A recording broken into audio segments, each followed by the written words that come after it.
Let's talk about it. Let's go deep. We all have something to share. No share with Dr. Dave. So hello and welcome to the Knowledge Share with Dr. Dave podcast. This is Dr. Dave Cornelius, your host. I am super excited and pleased to announce the launch of a new series with my friend Tracy Tracy. We're going to be talking about belonging and healing over several episodes, starting with one episode each month. We'll see where we go from there. Right. Hey, Tracy, what's going on? Good morning, Dr. Dave. How are you? Oh, it's so formal. We know each other too long to be calling. Well, you can call me Dr. Dave. I'm looking at your name on the screen and it says Dr. Dave. So I'm calling you Dr. Dave. Okay, I'll call you Cornelius. What's up, Cornelius? How you doing? I would rather you call me Dr. Dave.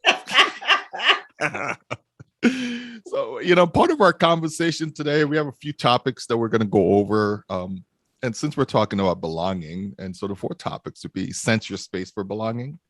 We'll probably dig into some generative workspace for belonging. Don't fake belonging, and then back to your vision. Yeah, some ideas around how we could get there. So what do we want? So let's just jump in and let's talking about the importance of belonging for as human beings, right? I mean, this is something that we need. If we don't have it, we go stir crazy, I guess, or we go and live in cabins out in the bush. And some people like to do that because they belong out there, right? If we're talking about belonging. Yeah. I was thinking about that belonging thing and what that means in this society that we live in and how you got to find your people in order to feel like you belong. Right. How do you find your people? And then when you find your people and you show up, do you feel like you're part of the people that you think you want to be a part of? So do you really feel like you belong?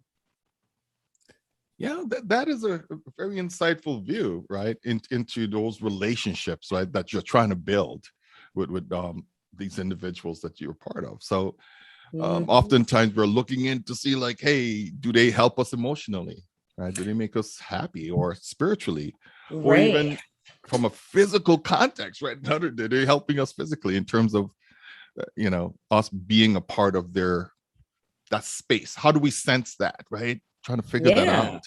Yeah. And do they make me happy, or do they help me find my own happiness? When even in those groups of belonging, there's so much stuff that needs to be healed within those groups in order to feel like they even belong. Yeah. So I kind of think the sense of belonging comes back to self. Can I accept who I am and all of my stuff in order to show up authentically in a group that I think are my people, and then feel like I belong? And that was a whole lot, but that's kind of the trajectory, right?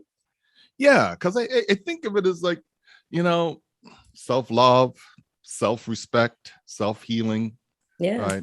Self-esteem. I mean, it all comes back. It starts with us, right? Because the sensing is from us into the environment with other people that we connect with. So, it starts with us. Yeah. I like using self-efficacy instead of self-esteem, right?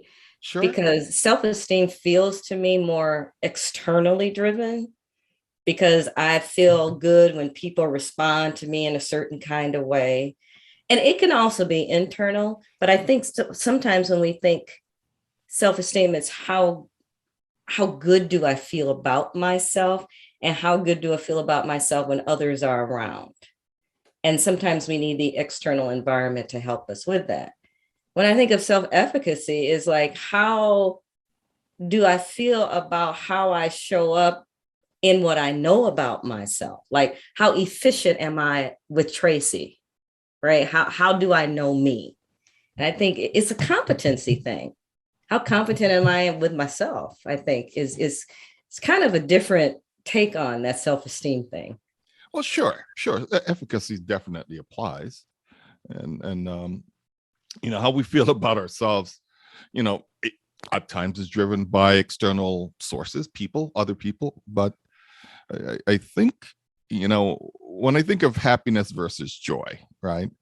Those two different contexts. Happiness is based on things that has happened or is happening, and joy is an internal it comes from the inside. So you have to have a balance of both for it to work really well, for you to sense, because and I guess at some point you could not have any direction in the process of belonging, and then your sensing will take you in a different direction.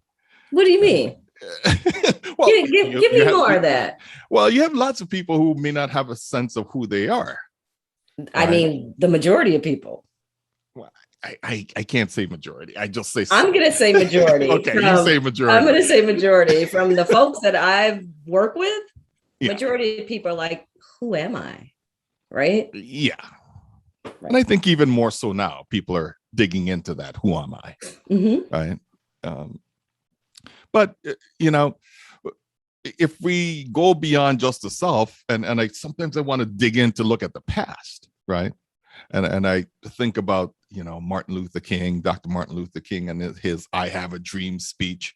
And as he was talking about society as a whole, and how the words of the Constitution kind of gave us this sense that, we're heirs to the space that we live in, right? We're talking all people is what he was talking about life, liberty, and the pursuit of happiness, right? So, let's think about that from that context and see where that leads us in this conversation. Yeah. How? I get what you're saying, right? And I get that we're all heirs to whatever. And if we're looking at the past, right? The past is a lot of many of the situations I've seen. The past is the thing that creates the block for people actually feeling like they belong, because there's so many hurts from the past. And I don't mean like as a people globally. I mean like personally, like my childhood kind of past. And say can we cuss on here? You can do whatever. Okay. It's like if my childhood was so fucked up that I can't, it messed me up so much, I don't even know who I am. How am I going to find a sense of belonging?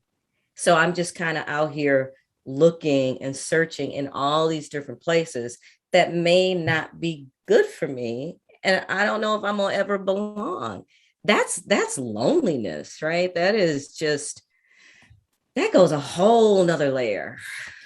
That's deep. And I tend to look at and this is my sense of optimism, right? I tend to look at the glass kind of half full, because I think there's a certain group of people out there who also, in spite of their upbringing and the challenges that they've experienced, they've been resilient enough to find a path forward and be able to sense where they belong.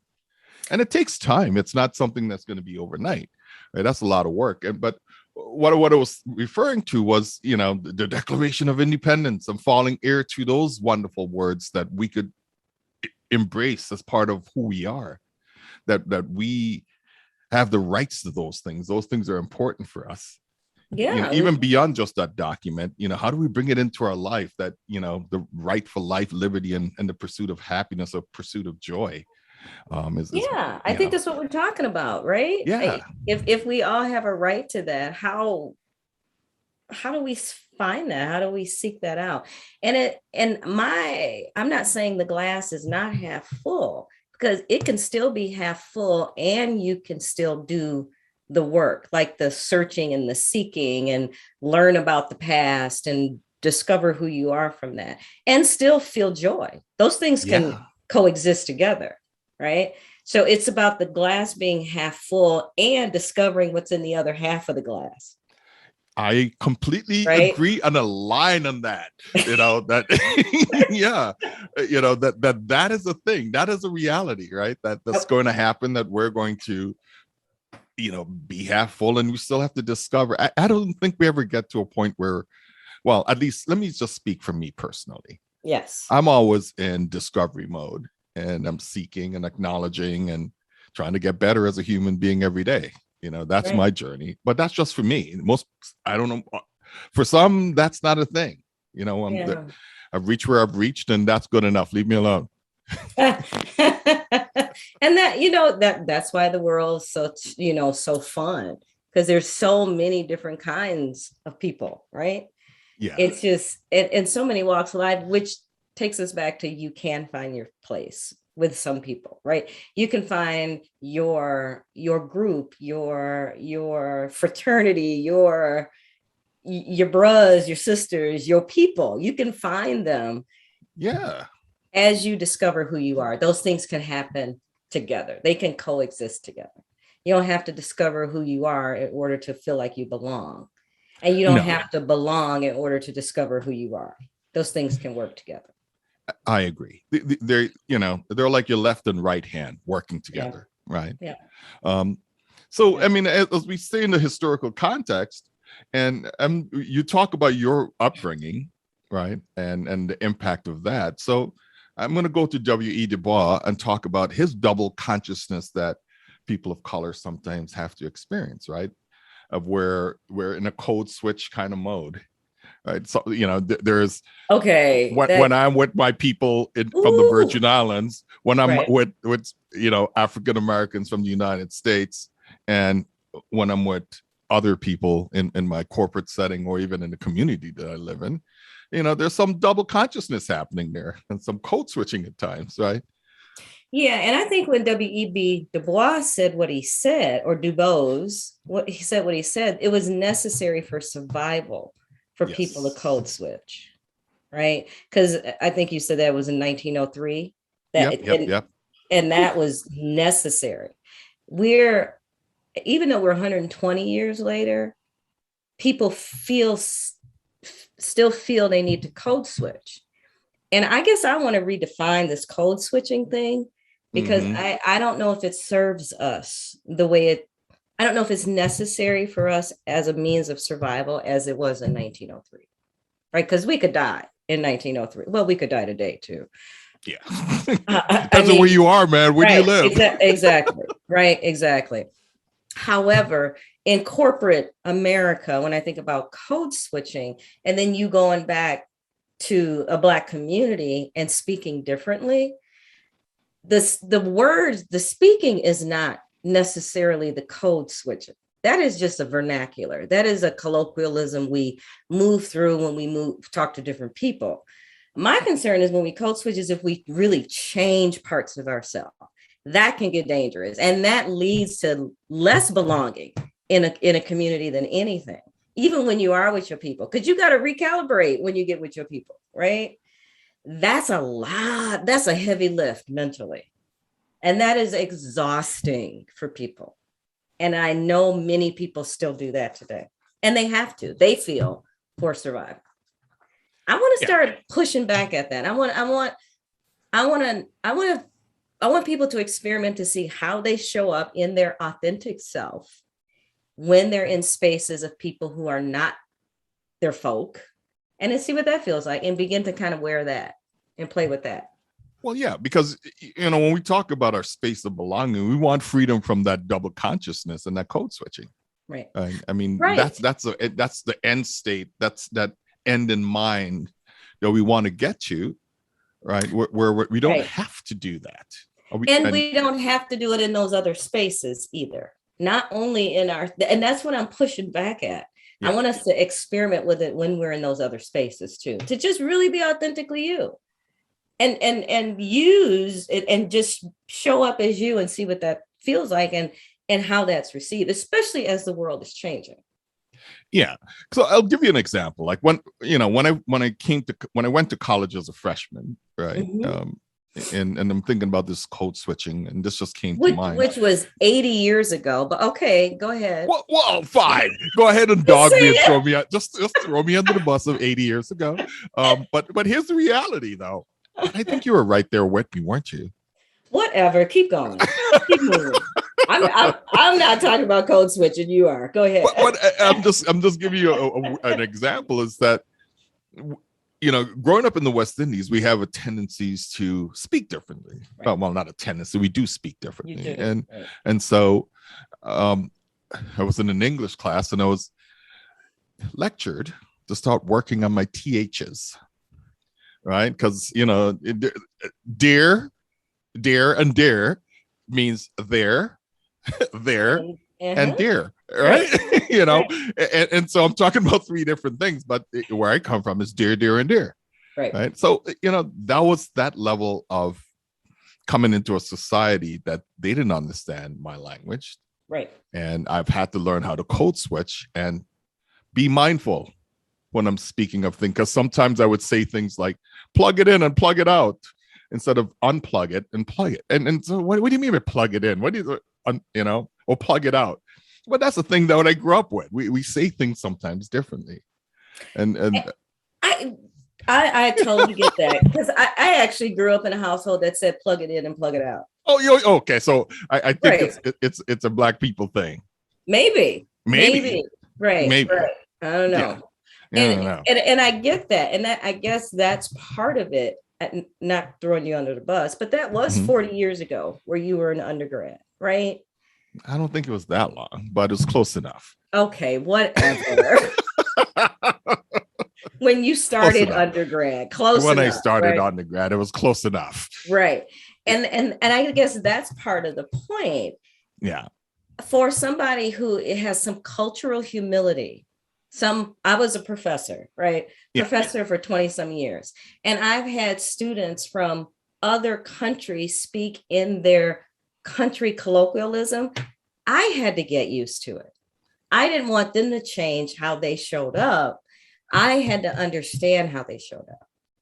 I think you were in a more informed space than Yes. the other side. So that's a different. But I created that space, and that's what I'm saying. I think people need to create those spaces so that we can feel like we belong, and we don't have to change who we are.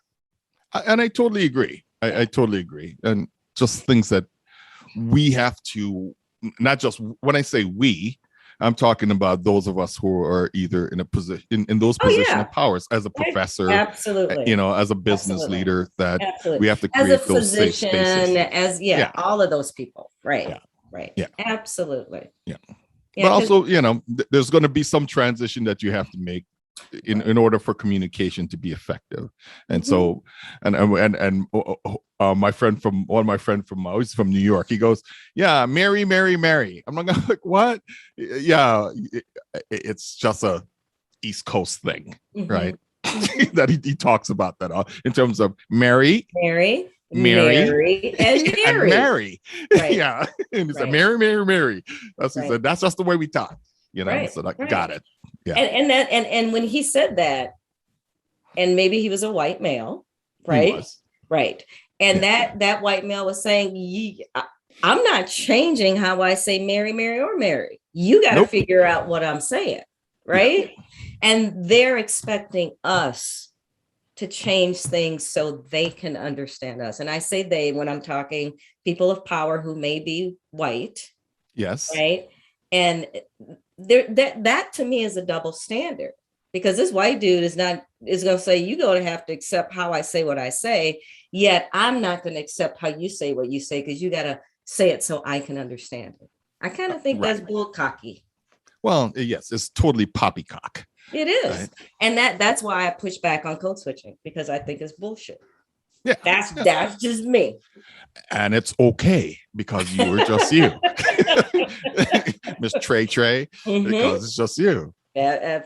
So I think we can maybe think about that a little bit, and people become a little more culturally aware. When I think about the cultural differences and nuances, we aren't going to know all of them, but I think it's okay to have a space where they're all welcome. Yes, of course. We have to have a big enough tent, or and big that's enough about belonging, space. Right? And that means you belong. Yeah. Okay. Yes. Yeah. Yeah. So, in order for us to sense, belonging, I believe we have to start with an end in mind. We have to have something that we could look forward to, some visioning around what that looks like to you. I mean, to belong? What if you don't know? I mean, because when I think about belonging, and I'm out here trying to figure out where I belong and in what space I belong in, how am I going to know what that end goal is if I don't even know where I'm going? There are two different things. Mm-hmm. The vision is one thing, and there's the experiments that you have to run to really figure this out. So there are two things happening. So you could have a vision, and the vision isn't static, right? I mean, our lives aren't static. I mean, I could create a vision for my life in a certain period of time and run through those experiments and go like, okay, 9 out of those things don't apply. Take one. And then go on to another period. So that's what we're talking about. We're not talking about being the end in mind being a static thing, that it's a vision, and visions do change. Yeah. You know, so what does that look like? What would that look like? I mean, in terms of, I don't know, to what, like have a vision, to have a goal, to have a vision. I'm talking about visions. You know, what does that end kind of look like for whatever period of time it is? Yeah, I guess that's just asking the person. So where do you want to be in 3 months? Where you want to be in 6? Where you want to be in a year? What do you want your life to look like? And then what are those steps toward that, if that's the thing? And go ahead. Beyond the clinical space, I'm just thinking of certain people that I've met in my life that they've had a vision, and you see it come to fruition. You watch them go through the experiments, right? And some of it may have been well planned, some of it may not have been well planned. It has been a journey, but they still had a vision. And I'm going to pull something in, if this is okay, you know. You're going to do it anyway. And you know I'm going to do it. So, you know, I'm thinking about your son. When the first time I met him, and I have a picture with him with a drumstick in his hand. And I think he was just months old. I had this vision, and it made me not his vision, that he was going to be a drummer, which, how weird is that? And that has become a thing. And I think he has had that vision throughout his life about being just that, right? Without having a regimented plan. But he had a vision, yeah. Yeah. He was drumming while he was in my stomach. Shit, that boy was wake up, mama. The drum, right? He was like very chill, but just tapping. There you go. Yeah, I guess, because his vision was to be a touring musician. He knew that's what he wanted to do. So even when I was 6, I told my father when I grew up, I was going to be a shrink. Who the hell knows about a shrink at 6 years old? Right? You did. Apparently. Right. So I don't know what I was watching on TV. I don't know what was going on, but that was the vision. Didn't know how I was going to get there, but knew that was a thing. And I don't know if that's more intuitive, if that's like this can go a whole nother way. Is that like your soul talking to you, and you're fine and you're listening and you're tapped in, or is it just arbitrary? I don't know. I know that I wasn't that young, but I was in 11th grade, 80 years ago. And I knew that I wanted to study computer science. Oof. That has never seen a computer in a day in my life, but that's what I wanted to do. And you know what the trigger was? It wasn't about computers. The trigger was about the possibility of being able to create music and do all of these other things that I have passion about, that I could do it with this medium. And I'm like, wow, that's cool. Imagine if I could do music in 80 years ago, and I'm poking fun at you. I know you are. I know you are. With your ageism stuff. Well, young one. If the age fits. Yeah, no, I get that. And maybe people have that vision when they're young, and it's that question, what did you want to be when you grow up? Right. Yes. And then they think first thing, and sometimes kids or adults will rattle off when they were children. Well, first it was a firefighter, then it was an astronaut, then it was this, then it was that. And then they realize when that shifted. They're like, oh, but in high school, there was this teacher that recognized something that I was good at. Right. And I knew that's what I wanted to do. Well, and then also it's those things that you rattle off is what mom and dad said, right? Mom and dad said, or even people in your community. You should Right. aspire to be this Right. versus what that vision is that you would have, so that you may find your sense of belonging, that space, right? Yeah. Because that's an important thing, to have a space of belonging. Right. Right. And that goes, I mean, we can talk about culture with that too, because certain cultures may not allow for their kids to dream in those non-creative or those creative spaces. It's doctor, lawyer, those kind of jobs. Go where the money is, computer science, that kind of stuff. And then how do those people find that sense of belonging if they've been directed culturally to do a certain thing? Yep. That's a very interesting thing. Yeah. But can we pursue a generative workspace of belonging? Right. And when I'm thinking of generative, it's the whole aspect of giving birth to new ideas of who you are and where you want to be, or who you want to be within, the place that you work, right? Whether that's in your own home office or at somewhat corporate office or at a client space. Right. What does that look like for you?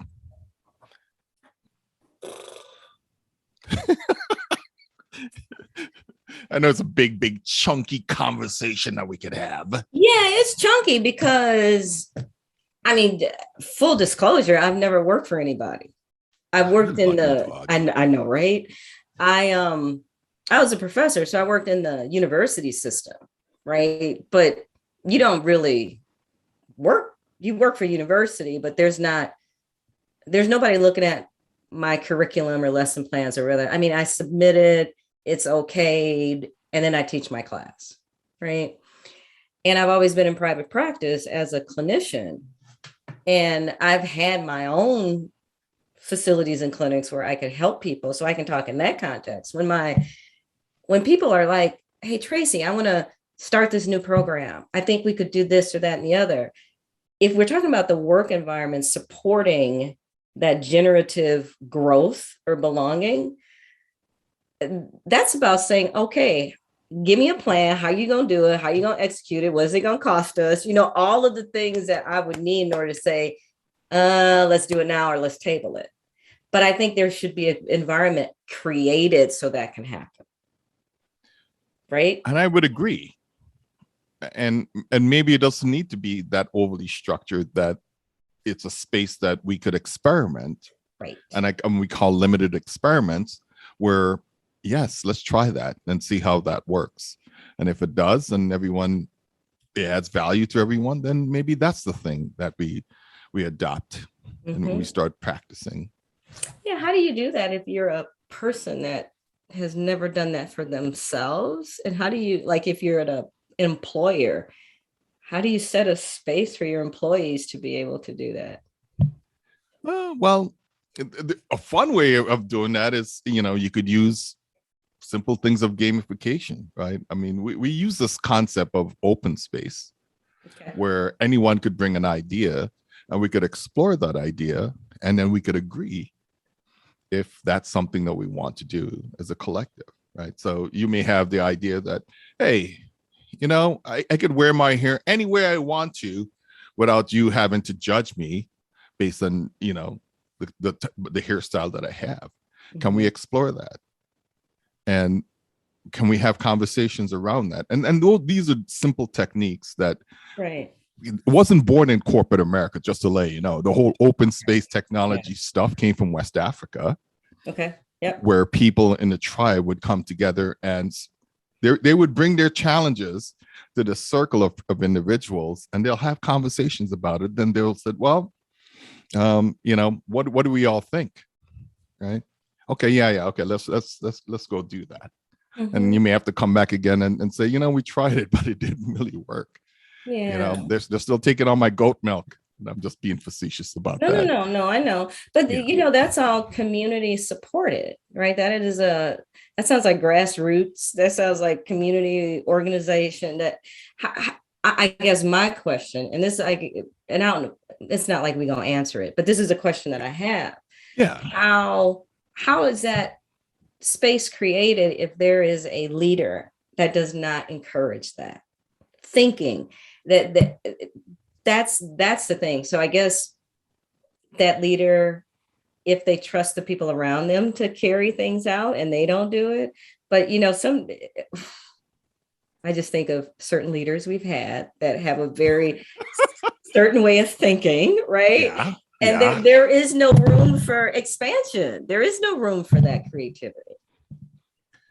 Well, the thing is, it's not always just about the will of that leader, right? It could also be about the will of the people in a grassroots fashion running their experiments, right? I mean, Right. not everything starts from the top Right. and trickles down to the bottom, right?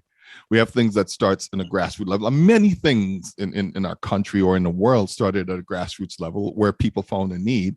They ran their experiment and then it came up where it becomes widely accepted. So I think it's the same principle of creating. I think you need to have people who are willing to take that risk. Right. And I guess I'm Yeah. just thinking of in a company context. I get that on a global worldly context, but I'm thinking of a company context, and you got the male person and the assistant and this and that want to do something different to make the systems better, but it's got to trickle up instead of down, and who's going to listen to it? And that's that's where it takes work. And there's been many successes where those individuals in those roles have created new ideas that has made companies very profitable, right? And make individuals, find their sense of belonging in a new concept or a new business idea. I would like for those things to be more public so that we know this is happening, so that people in these companies can feel like they can do that. You hear about these things in TED Talks. Right. Right. This is Right. where you hear about them after the fact, because the oppressive leader, the narcissistic leader, is not going to want to put that out there in public. Right. So I guess you call it the little guy, but it's not the little guy. It's the foundation of the business, right? It's those pillars in the business that make a big difference sometimes. And little guys is just pecking order, right? The hierarchy. Right. And that gives them a sense of belonging. Like, I belong to this company. Look at what I've contributed. And that's empowering. That is, I think, is golden. And you can take that sense of empowerment from work, and that can translate to so many other areas in your life for self-efficacy, right? That competence. That's self-love and self-respect stuff that's so important, But one thing I would like to say is that we shouldn't fake it. If belonging isn't working, don't fake it till you make it. If that's a thing, and I know many people have done that. I mean, I have, and it's been harmful to me. Right. I was going to say, how do you fake belonging without harming yourself, right? Well, you do harm yourself. That's the fact, right? So the thing is, how do we get people to be as authentic as they possibly can, and at least go through that journey, because that is hard stuff, right? Because it goes like, and it falls right back in with the double consciousness and code switching too, right? It's like, oh my God, in order for us to survive here, I have to dress a certain way, I have to speak a certain way, I have to have certain mannerisms, I have to like golfing or to drink a lot. And as we start to think about these different things that other people get involved with, oftentimes we're faking into that space so that we can have a sense of belonging, which is not healthy. We know that, right? So and I guess we have to define, what do we want to belong to, and where do we want to belong? And I guess that goes back to the beginning of the conversation. How the hell do you find that when you are not? And I'm gonna go back to childhood, I guess. If you're Mhm. not somebody in your home as a kid being asked those questions, or even honoring that you feel a certain kind of way about doing a certain kind of thing, right? Even like eating food. And this is a cultural standpoint, and so Mhm. and I'm sure other cultures do that, but if this is what I cook for dinner and you ain't eating it, you're gonna starve. Right? That even that kind of thing is like the parent ain't got time for one. I totally get that. And can't be feeding 5 or 6 different pallets if you don't want to eat it. Totally get that. There could be a dialogue though. Okay, what don't you like about this? Maybe we could plan the meals on the weekend and somebody gets something they like every night. There's so many other negotiating tools. And if that isn't done in a household where that's a norm, how is a person going to know how to do that as an adult? As you speak of that, I think of my own childhood. That at a very young age, I decided that I wanted to be a vegetarian. I think I was in 5th grade, Okay. and I think because my mother had the experience of her mother being a vegetarian, Okay. it made it a lot easier for her to be considerate, creating space, and said, "Okay, you want to do this? Mm-hmm. I'm going to make things without meat for you." And I'm Mm, going to help you to learn how to eat this way so that you don't yeah. die of scurvy. Right. Right. But how wonderful is that? That's Right. what I'm saying. Yep.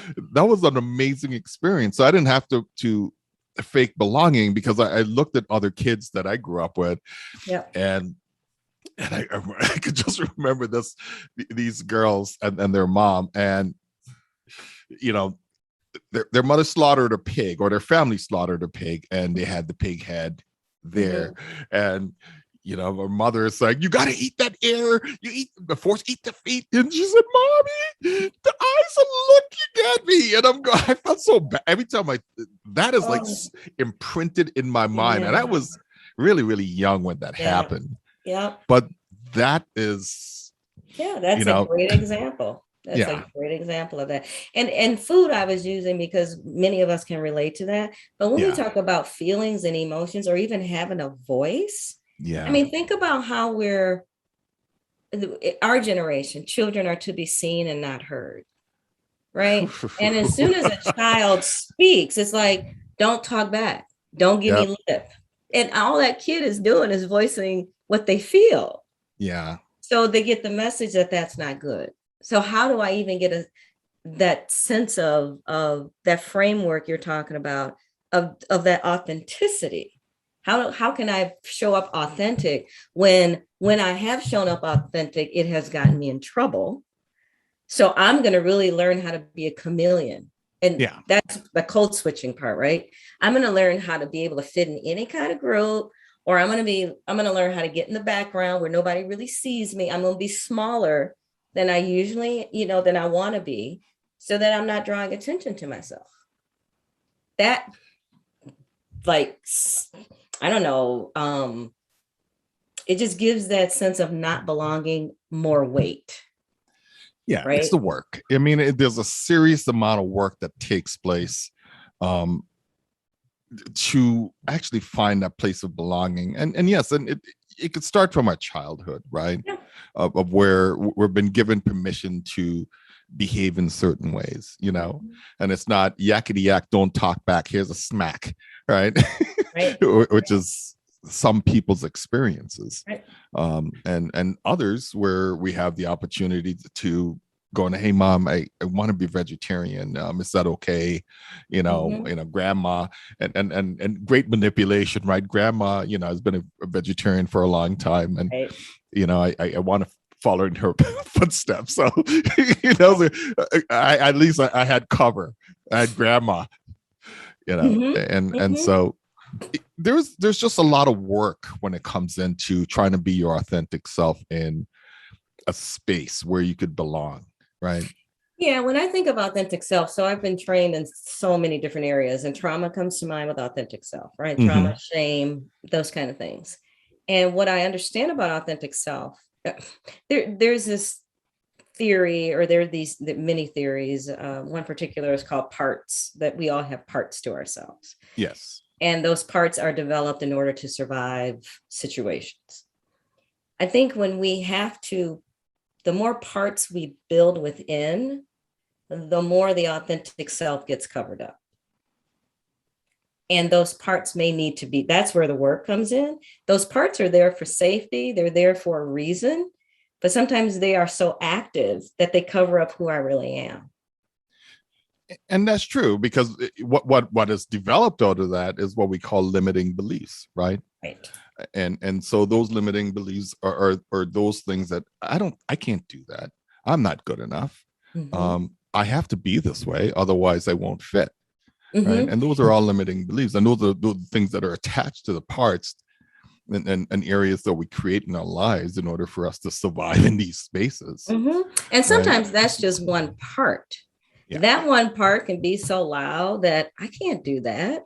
I'm not smart enough for that. And it's always the loudest part, right? It's the loudest part. So if it's so loud, how are your authenticity ever going to come out? It's about, and it's not even about turning down the volume.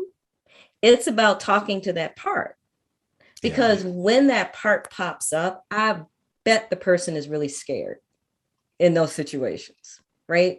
And then that part pops up for them to be safe. And then I think you need to communicate with that part and be like, okay, part, let's do this thing. I can be scared and still do. Yeah. Right. And that goes back to what we're talking about. All those things can be both and. I can be authentic and I can be scared to do that.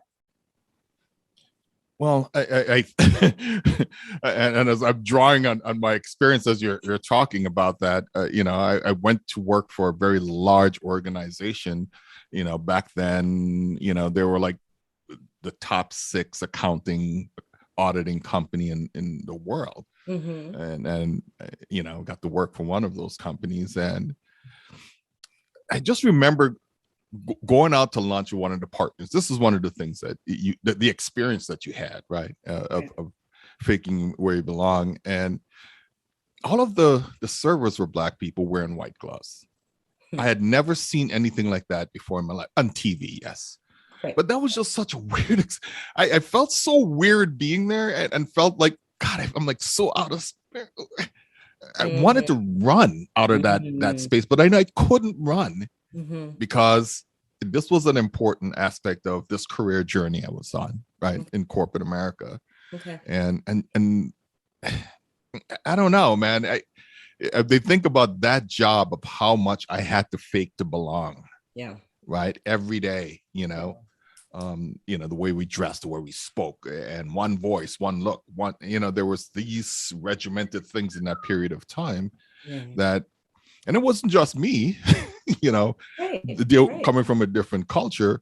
I mean, I remember this one woman just having a nervous breakdown, trying to belong, and we were there like late night one night, and she was standing on her desk screaming at the top of her.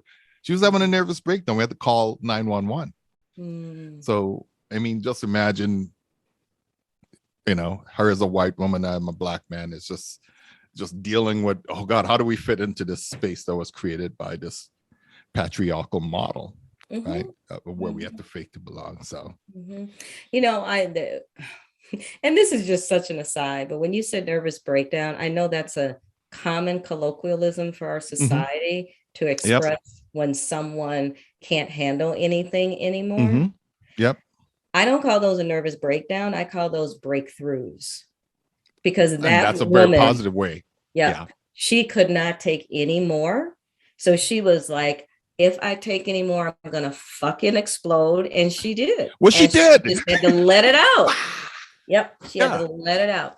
And that the thing after that, though, was calming her nervous system and making sure she's okay. Yeah. And not looking at it as a negative.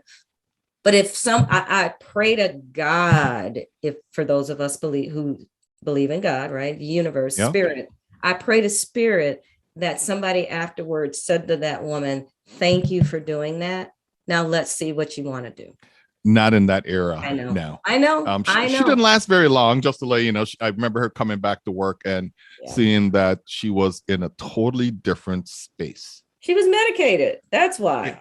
Yeah. She was, it's like this person coming like, and I'm going like, oh my gosh, wow. Right. And all that passion and all that creativity was like locked in. Yeah. So yeah, I call that a breakthrough. But I know, and that to me sounds like a very, very hard situation that many people go through. In particular, not necessarily just in corporate America, just working in spaces that are very patriarchally driven or very like a mono view of the world, right? That is a very, very difficult thing. And that wreaks havoc on your physical health, mental health, emotional health, all the health, all the health, all of them. All those parts that are essential for you to function, in a healthy way. Right. I mean, it's, oh my God, blows my mind. Yeah. So, we're talking about, how do we come up with vision, right? And here I am jumping to like a visioning journey map, a little thing that I like to play with in terms of, which has been helpful for me and for some of my clients, where I said, start with the end in mind. It does not have to be perfect. I want to just make sure that there's no perfection in this. And then let's envision what it's like if we went out 3-6 months and you wanted to walk back from your vision. What are all the hurdles that you think you may run into, right? And you come back to your current day.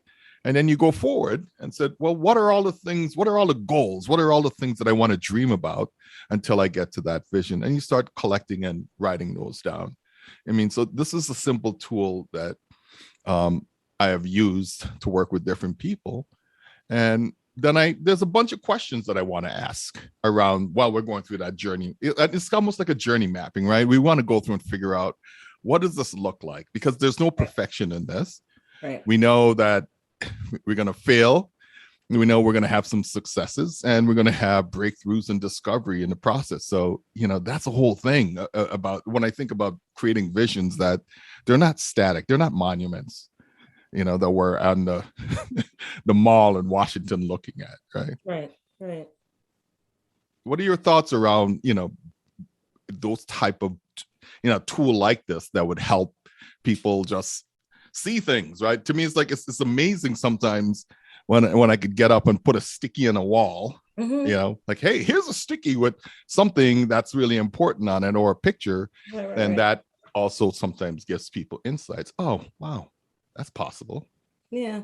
That's a big intersection, I think, of how we could both approach something in a similar way, because the end is maybe necessary for some people, right? Whatever that end is, right? And I think when I'm working with people, if there is, say, a big one, I want to lose weight, right? I swear, right? My thing. And my question, and you have many questions along the way. So you do a timeline, right? And I guess within what you're saying, I agree with all of it. The 3-month and the 6-month thing down the road, I don't know if it's good to say. Yeah. It's good to have just a benchmark and to have flexibility within that benchmark. Like, even if you say something now and we meet in 2 or 3 weeks and you don't reach that benchmark, let's recalibrate. That's okay. There's a lot of false starts, right? It takes the average person 7 times to go through rehab in order to handle whatever that addiction is. And when I say handle, it may mean abstinence for some, it may mean harm reduction for others, whatever it is for that person, right? So it's not going to just happen the first time. So I think those mini baby step, that's what you're sounding like too, right? To me, it's incremental stuff. Incremental step, right? The little baby goals to get through, and then the big picture starts to form more and more and more.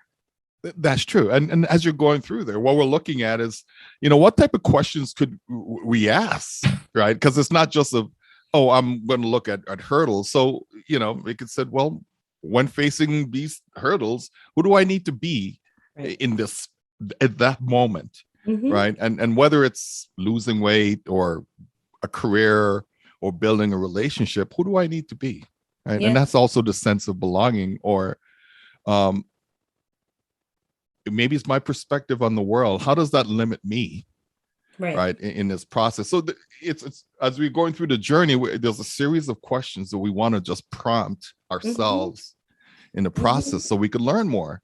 Because it's a discovery. It's an experiment. It's a journey. It really is a journey. Life is a journey. And I think those questions change. Yep. And how we get to how we do what we do changes. And it's really important in parts of this to ask people, where have they felt like they've succeeded? And what took them, what parts of them were used in order for that success? And to be able to transfer those skills to this new thing, right? Because we know they can do it. And we know there's the capability and there's the confidence and all of that. And then that's where I see people go, yeah, I can do it great with other people in other situations. But with this one, I seem to just lose my shit. Right? Right. Yeah. And look, man, it's really important for us to have grace with ourselves, right? That's part of empathy, right? For ourselves as well, as we're going through this journey of trying to understand. Yeah, I think self-compassion is so important. Yeah. So very important. Yes, it is. Yep. You know, things that we have to do. Yeah. So, you know, I think this is, what do you think? This is a good time for us to bring this to a close. I think we have some great conversation happening. Yeah. Anything that you would like to add before we jump out until our next episode? No, this was kind of fun. We don't know where it's going. We're kind of on a journey ourselves. To see how this works out, how whatever our end goal is to continue to do podcasts. Yes, right. It's an experiment, right? It's an experiment. Right. No, I think we're good. Good. So, well, hey, thank you for listening to the Knowledge Share with Dr. Dave podcast with my friend Tracy. And as we're on this journey talking about belonging and healing as part of our process and journey. And I'd just like to say this is copywritten 2021, Dr. Dave Cornelius and knowledgeshare.org. And we look forward to speaking to you next time. So we'll probably set up a few different ways that you could connect with us as we post our podcast. And, thank you so much, Tracy, for going on this venture with me. Thank you for asking. This is going to be fun. I know it would. I know it would be if it was you and I having this conversation. Of course, right? Of course, yeah. Just wait till we start getting into it, though. That'll be fun. I know, right? Oh, Lord, I'm scared. Don't be scared. Don't be scared. Don't be scared. Yeah, okay. I won't be scared.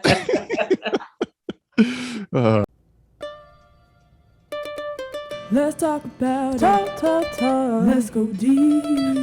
We all have something to share. No share with Dr. Dave.